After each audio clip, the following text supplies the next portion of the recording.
ഈശംസിഹായിക്ക് സ്തുതിയായിരിക്കട്ടെ. പ്രിയം നിറഞ്ഞവരെ, ഇന്ന് നമുക്ക് ലേഖന ഭാഗത്തിൽ നിന്ന് ധ്യാനിക്കാം.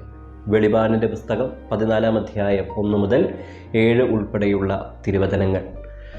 കുഞ്ഞാടും കുഞ്ഞാടിനെ അനുഗമിച്ച അനുയായികളെയും പറ്റിയാണ് പറയുന്നത്. നമ്മുടെ എല്ലാവരുടെയും ലക്ഷ്യം കുഞ്ഞാടായ ക്രിസ്തുവിൻ്റെ അടുത്തേക്ക് എത്തിച്ചേരുക, അവിടുത്തെ സ്വർഗീയ വിരുന്ന് ആസ്വദിക്കുക എന്നതാണ്. ലേഖനത്തിൽ ഈ ക്രിസ്തുവിനെ അനുഗമിച്ച അനുയായികളുടെ സവിശേഷതകളാണ് നമ്മൾ ഓർക്കുന്നത്.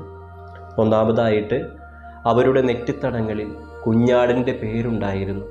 രണ്ടാമതായിട്ട്, അവർ വിശുദ്ധരായിരുന്നു, അവർ തങ്ങളെ മലിനരാക്കിയിരുന്നില്ല എന്നത്. മൂന്നാമത്തേത്, കുഞ്ഞാടിനെ അനുഗമിച്ചിരുന്നവരാണ് ഈ വിശുദ്ധാത്മാക്കൾ.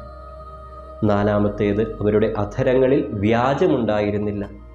ഏറ്റവും അവസാനത്തേത്, അവർ നിഷ്കളങ്കരായിരുന്നു എന്നതാണ്. പ്രിയം നിറഞ്ഞവരെ, ചിന്തിക്കുക, ഈ 5 സവിശേഷതകൾ നമ്മുടെ വ്യക്തിപരമായ ജീവിതത്തിലുണ്ടോ എന്ന്.